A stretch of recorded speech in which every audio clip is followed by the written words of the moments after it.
Well, I've been doing this since the day I started law school. I was fortunate enough to clerk for a very good personal injury firm in Chicago. And then shortly after getting out of law school, I opened my own law office dedicated to representing injured people, initially in personal injury and products cases, and then evolving into medical malpractice and class action cases.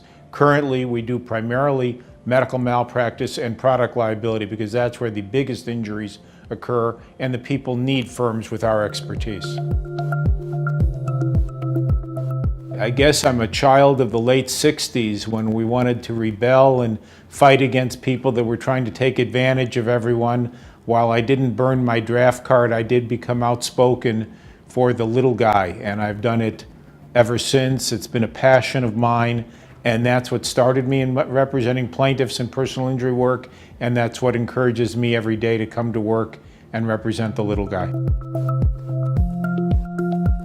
Whenever I'm handling a personal injury or medical malpractice case, I have to know everything that happened. If it's a personal injury case, I want to go out to the scene of the accident, find out what the views are, what people had. If it's a medical malpractice case, I have a nurse in-house. We'll study it so that we can speak with doctors as if we are doctors. Unless you can do that, you can't handle a medical malpractice case.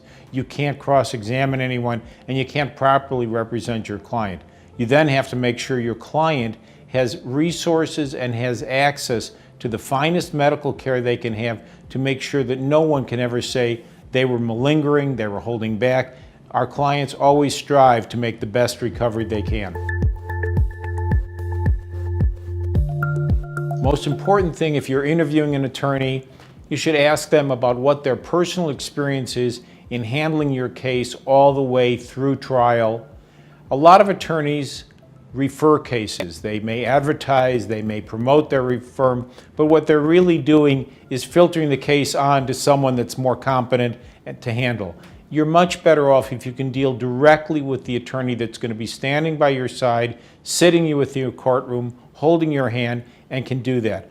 Our firm handles cases from other lawyers that refer to us. We don't refer our cases out. We handle them in-house. It's very important to ask the client, have the client ask the attorney for proof and showing of what their verdicts are, where their name is in the verdict reporter or the appellate court, as far as the case may go.